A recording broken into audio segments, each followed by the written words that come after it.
We're back with North Carolina DMV Commissioner Wayne Goodwin, and he's answering your driver license and all kinds of related questions, like this one right here. This one says, is the ability to get a license plate registration sticker available on Saturdays?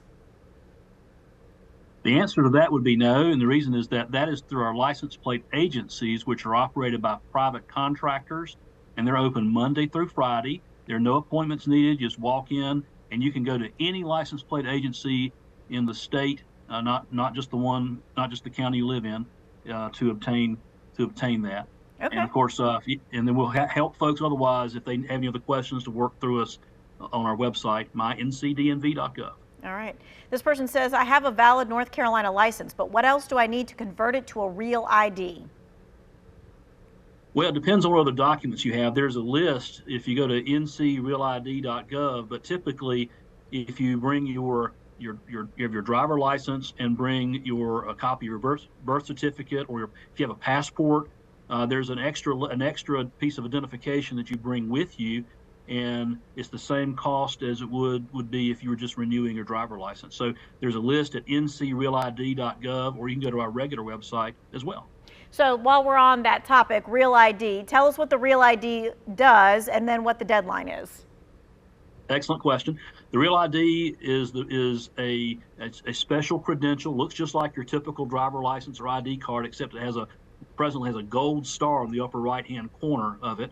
The reason we have it is that after 9/11 occurred in 2001, the federal government determined that we needed a more secure ID, and there's been this back and forth about whether the states should do it or the federal government should do it.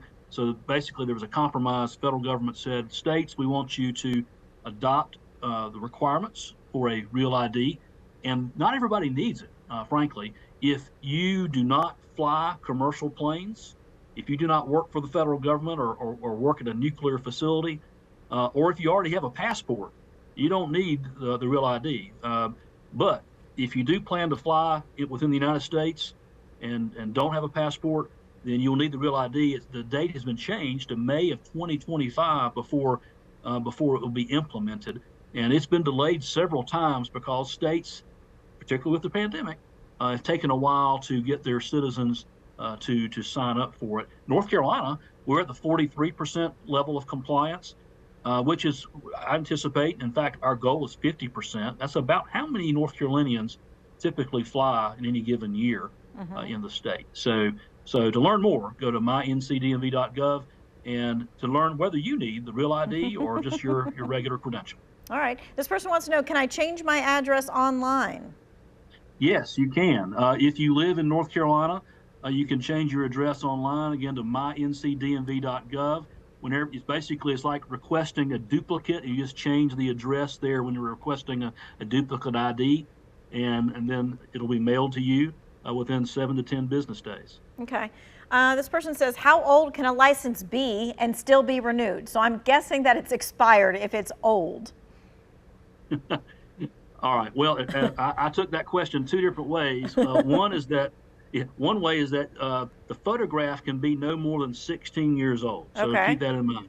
That goes back to my earlier point that you can go physically to the DMV. You can go only once every 16 years if you use the online service.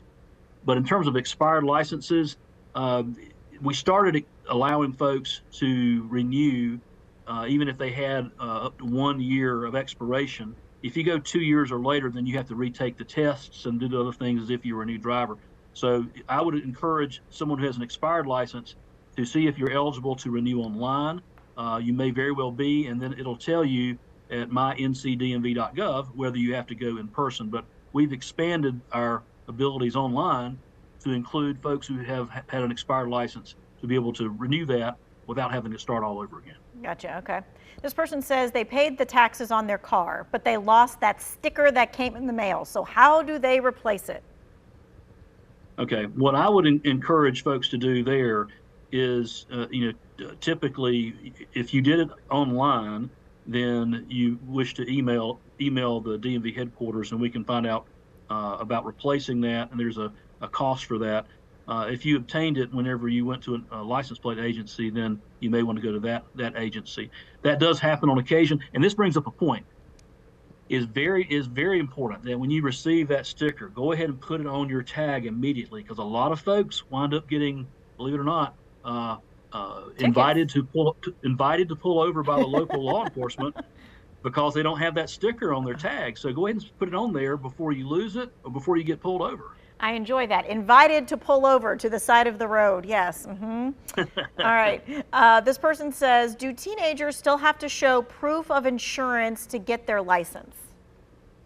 Yes. Anytime that you are, as a DMV customer, either renewing in person or obtaining a license for the first time, you need to show proof of financial responsibility, which is another phrase for proof of your having insurance coverage. It's something important too to note. You don't just show the DMV your phone. It cannot be a picture of your insurance policy. You actually have a printout from the insurance company or the insurance card that you get, the square card you get. You have to show that. So yes, short answer is yes, and because that is the law.